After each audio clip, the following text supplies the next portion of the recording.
தமிழை நேசிக்கும் அனைவருக்கும் வணக்கம். கேப்ஜெமினியிலிருந்து ஒரு புதிய ஜாப் நோட்டிஃபிகேஷன் கிட்டத்தட்ட வெறும் 3 நாள் டைமோட தமிழ்நாட்டில் முக்கியமான 5 இடத்துல வந்திருக்குங்க. ஸோ இந்த ஜாபுக்கு யாரெல்லாம் தகுதி, யார் அப்ளை பண்ணலாம், எங்கெங்கே போஸ்டிங்ஸ் இருக்கும், எங்கெங்கே ஒர்க் பண்ணலாம் அப்படிங்கிற எல்லா தகவலையும் தான் இன்றைக்கி இந்த வீடியோவில் கம்ப்ளீட்டாக பார்க்க போகிறோம். இந்த வீடியோ உங்களுக்கு பிடிச்சிருந்தால் மறக்காமல் லைக் பண்ணுங்கள். இந்த வீடியோவை உங்கள் ஃப்ரெண்ட்ஸ் அண்ட் ஃபேமிலி கூடயும் ஷேர் பண்ணுங்கள். கீழே டிஸ்கிரிப்ஷனில் நம்ம டெலகிராம் சேனல் ஒன்று இருக்குது, அதுலேயும் இந்த மாதிரி நிறைய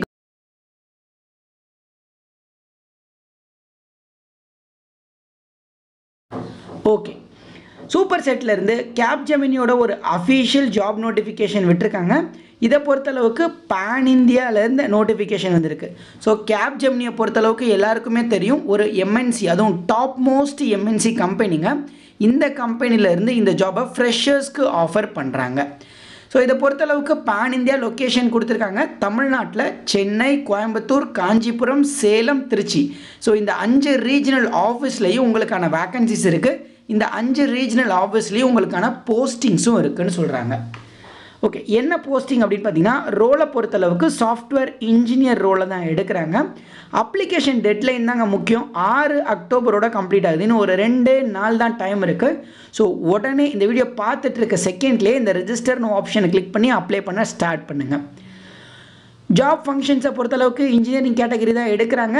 சிடிசியை பொறுத்தளவுக்கு 4 லட்சத்துலேருந்து 7,55,000 வரைக்கும் கொடுக்குறாங்க. ஸோ கிட்டத்தட்ட உங்களுக்கு 45,000 ஸ்டார்டிங் சேலரியாக இருக்கும் அப்படின்னு சொல்லியிருக்காங்க. இது இல்லாமல் உங்களுக்கு ஒரு 25K 25,000 ஒன் டைம் இன்சென்டிவும் ஆஃபர் பண்ணுறாங்க. ஸோ அதே மாதிரி இந்த போஸ்டிங்ஸ்க்கு கீழே பார்த்தீங்கன்னா ஜாப் டிஸ்கிரிப்ஷன் கொடுத்துருக்காங்க பாருங்கள். இதில் எலிஜிபிள் ஸ்ட்ரீம்ஸில் பார்த்தீங்க அப்படின்னா நீங்கள் பிஇ, பிடெக், எம்இ, எம்டெக் முடிச்சிருந்தால் அப்ளை பண்ணலாம் அப்படின்னு சொல்லியிருக்காங்க. எல்லா ஸ்பெஷலைசேஷன்ஸும் சரி, எல்லா பிரான்ச்சஸும் நீங்கள் அப்ளை பண்ணலாம். இல்லை எம்எஸ்சி முடிச்சிருந்தாலும் எம்சிஏ முடிச்சிருந்தாலும் கூட நீங்கள் அப்ளை பண்ணலாம் அப்படின்னு சொல்லியிருக்காங்க. சிஎஸ்லியோ ஐடிஓலையோ எம்எஸ்சி முடிச்சிருந்தாலும் நீங்களும் ட்ரை பண்ணி பாருங்கள். இப்போது இதில் பார்த்தீங்கனாலே உங்களுக்கான கீ ரெஸ்பான்சிபிலிட்டிஸ் கொடுத்துருக்காங்க. Contribute to a global business and technology teams responsible for developing, delivering innovative technologies அப்படின்னு சொல்லியிருக்காங்க. ஸோ அவங்களோட டீம்ஸோட ஒர்க் பண்ணி அவங்களோட டெக்னாலஜிஸும் அவங்களோட அப்ளிகேஷன்ஸோட இம்ப்ரூவ்மெண்ட்டுக்காக நீங்கள் ஒர்க் பண்ண போகிறீங்க, டிசைன் பண்ண போகிறீங்க, டெவலப் பண்ண போகிறீங்க அப்படின்னு சொல்லியிருக்காங்க. ஸோ கோடிங் நாலேஜ்லாம் கண்டிப்பாக இந்த போஸ்டிங்ஸை பொறுத்தளவுக்கு உங்களுக்கு மேண்டட்டரியாக தெரிஞ்சிருக்கணும். அதே மாதிரி ப்ரோக்ராமிங் ஸ்கில்ஸும் உங்களுக்கு தெரிஞ்சிருக்கணும் அப்படின்னு சொல்லியிருக்காங்க. ஸோ உங்களுக்கு ப்ரோக்ராமிங் பொறுத்தளவுக்கு ஜாவா, எஸ்கியூஎல் எல்லாமே ஓரளவுக்கு தெரிஞ்சிருக்கணும் அப்படின்னு சொல்லியிருக்காங்க. கோட் பேசிஸில் உங்களால் அதை எழுதவும் தெரிஞ்சிருக்கணும். ரிட்டன் பை அதர்ஸ்லேயும் கோடை வந்து நீங்கள் ரிவ்யூ பண்ண தெரியணும் அப்படின்னு சொல்லியிருக்காங்க. அதே மாதிரி strong architecture and design background உங்களுக்கு இருக்கணும் அப்படின்னு சொல்லியிருக்காங்க. மோஸ்ட்டாக உங்களுக்கு கோடிங், ஜாவா இதெல்லாம் தெரியும் அப்படின்னா கண்டிப்பாக இந்த ஜாபை நீங்கள் ட்ரை பண்ணி பாருங்கள். டோட்டலாகவே ஒரு டெஸ்டிங் அண்டு டெவலப்மெண்ட் ரிலேட்டட் ஜாபாக தான் இருக்க போகுது. ஸோ உங்களுக்கு வீக்லி 5 days ஜாப் இருக்கும் அப்படின்னு சொல்லியிருக்காங்க.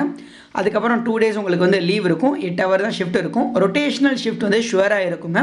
ஸோ ரொட்டேஷனல் ஷிஃப்ட்டில் ஒர்க் பண்ணலாம். கேப்ஜெமினியை பொறுத்தளவுக்கு உங்களுக்கு மேக்ஸிமம் 3 days தான் ஒர்க் ஃப்ரம் ஆஃபீஸ் இருக்கும். 2 days வந்து ஒர்க் ஃப்ரம் ஹோம் தான் கொடுக்குறாங்க. ஸோ அதையும் செக் பண்ணிக்கோங்க. உங்களுக்கு மேக்ஸிமம் 3 days மட்டும் நீங்கள் ஒர்க் ஃப்ரம் ஆஃபீஸ் ஒர்க் தான் ஒர்க் பண்ண போகிறீங்க. இதில் பாருங்கள், ஆதார் கார்டு வெரிஃபிகேஷன் சொல்லிட்டு கீழே ஒரு அட்டாச்சு டாக்குமெண்ட் இருக்குது. ஜஸ்ட்டு அதை வந்து டவுன்லோட் பண்ணிங்க அப்படின்னா இந்த மாதிரி எப்படி வந்து இதில் ஆதார் வெரிஃபிகேஷன் பண்ணுறது, இந்த சூப்பர் செட்டில் எப்படி நீங்கள் ஆதார் வெரிஃபை பண்ணி அப்ளை பண்ணுறதுங்கிற டீட்டெயில்ஸ் கொடுத்துருக்காங்க. ஸோ இதையுமே நீங்கள் டவுன்லோட் பண்ணி ஃபுல்லாக ஒரு தடவை தரவாக செக் பண்ணிக்கோங்க. அப்ளை பண்ணுறதுக்கான டீட்டெயில்ஸுமே இதிலே கொடுத்துருக்காங்க. அதே மாதிரி ஃப்ரீக்வெண்ட்லி ஆஸ்க்டு கொஸ்டின்ஸோட டீட்டெயில்ஸும் இதிலே இருக்குது. அதனால் அப்ளை பண்ணும்போது டவுட்ஸ் வந்துச்சுன்னா இந்த பிடிஎஃபை டவுன்லோட் பண்ணி செக் பண்ணிக்கோங்க. இல்லை நான் ஆல்ரெடி சூப்பர் செட்டில் ரிஜிஸ்டர் பண்ணி தான் வச்சுருக்கேன்னா ஜஸ்ட் இந்த அப்ளை நான் கிளிக் பண்ணி அப்ளை பண்ணிக்கோங்க.